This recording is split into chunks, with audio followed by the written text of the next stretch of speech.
अच्छा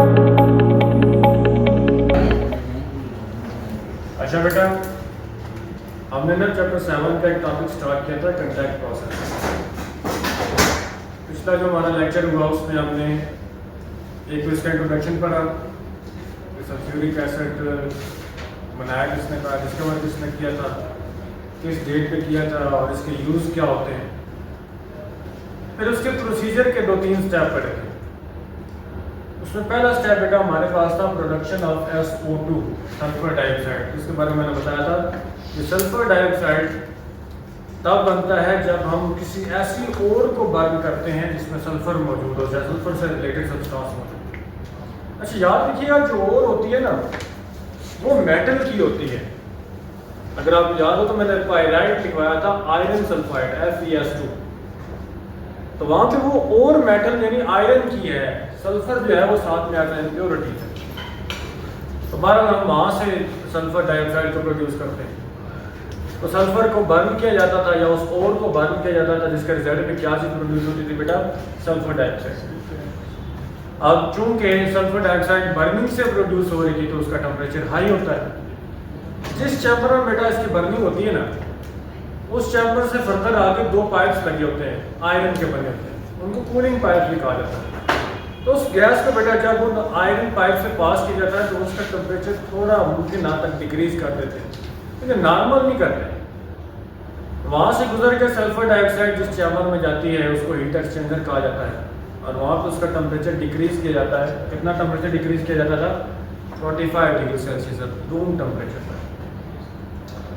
उसके बाद जो 4th स्टेप था वो था कैटालाइटिक ऑक्सीडेशन, जो हमारा सबसे अहम रिएक्शन था।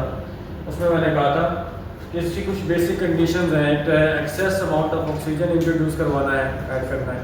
सेकंड, उसमें टेम्परेचर 450 डिग्री सेल्सियस होना चाहिए, प्रेशर 280 होना चाहिए या 200 किलो पास्कल आप कह सकते हैं। और उसके बाद हमने कहा था कि इसमें कैटालिस्ट यूज होता है, that is vanadium pentoxide V2O5। फिर सल्फर डाइऑक्साइड को जब ऑक्सीडाइज किया जाता है तो रिजल्ट में सल्फर ट्राइऑक्साइड बनता है। उससे फर्दर आगे हमारे पास 5वां स्टेप है फॉर्मेशन ऑफ ओलियम। अच्छा, होना ये चाहिए था कि जो सल्फर ट्राइऑक्साइड बना है हमारे पास, हम उसका रिएक्शन डायरेक्ट करवाएं वाटर के साथ, हाइड्रोलाइसिस कर लें या उसमें वाटर ऐड कर लें और रिजल्ट में हमारे पास बन जाए H2SO4, जो कि हमने बनाना है। लेकिन बेटा ऐसा होता नहीं है, ये रिएक्शन पॉसिबल नहीं होता। रीजन क्या है कि जो सल्फर ट्राइऑक्साइड है वो डायरेक्टली वाटर में डिसॉल्व नहीं होता। अगर हम वाटर ऐड भी करें या सल्फर ट्राइऑक्साइड को वाटर में ऐड करें तो वह एसिडिक मिस्ट बना लेता है, सस्पेंशन बना लेता है, उसमें डिसॉल्व होकर सल्फ्यूरिक एसिड नहीं बनाता। तो हम क्या करते हैं बेटा, हम इस सल्फर ट्राइऑक्साइड में थोड़ा सा सल्फ्यूरिक एसिड ऐड करते हैं। क्या चीज ऐड करते हैं बेटा? Sulphuric acid. जब सल्फ्यूरिक एसिड इसमें ऐड करते हैं तो रिजल्ट में हमारे पास एक प्रोडक्ट बनता है, दैट इज H2S2O7 और इसका नाम है बेटा ओलियम। ये इस हेडिंग का नाम है, फॉर्मेशन ऑफ ओलियम। तो पहले तो इसकी थोड़ी सी थ्योरी लिखें। Sulphur trioxide SO3 does not dissolve in water directly. It forms acidic mist with water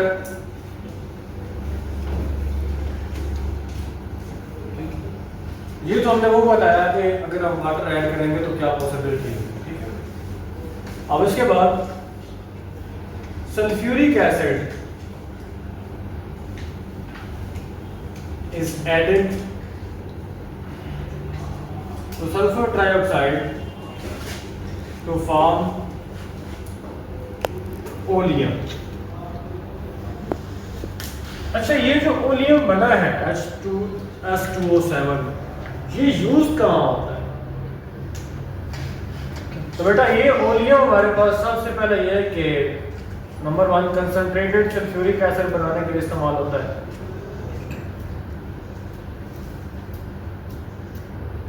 फिर उसके बाद एक ग्रुप होता है सल्फोनिक ग्रुप। इस ग्रुप का फार्मूला होता है बेटा SO3H। तो अगर हमने किसी ग्रुप में या किसी कंपाउंड में ये ग्रुप इंट्रोड्यूस करवाना हो तो उसके लिए भी ओलियम वैदा रिएजेंट के तौर पर इस्तेमाल होता है। ठीक है, इंट्रोडक्शन आप देख सकते हैं। उसके बाद बेटा ये डिहाइड्रेटिंग के तौर पर, डिहाइड्रेटिंग एजेंट के तौर पर इस्तेमाल होता है, यूज्ड एज डिहाइड्रेटिंग एजेंट। अच्छा, क्वेश्चन ये है कि जो डिहाइड्रेटिंग एजेंट है इनका काम क्या होता है? तो डिहाइड्रेटिंग एजेंट बेटा वो सब्सटेंस होते हैं जो किसी मॉलिक्यूल में से या किसी रिएक्शन में से वाटर को लॉस करवाते हैं, वाटर को रिमूवल करवाते हैं। तो डिहाइड्रेशन का मतलब ही क्या होता है? पानी की कमी हो जाना, loss of water, removal of water. खैर, फॉर्मेशन ऑफ ओलियम हो गया, ओलियम की प्रिपरेशन हो गई। अब इसके बाद जो लास्ट स्टेप है वो है, आप हाइड्रोलिसिस भी कह सकते हैं, बल्कि इसमें कहूँगा कि हाइड्रोलिसिस से ज़्यादा हाइड्रेशन ज़्यादा सूटेबल होगा। और फॉर्मेशन ऑफ सल्फ्यूरिक एसिड भी कह सकते हैं।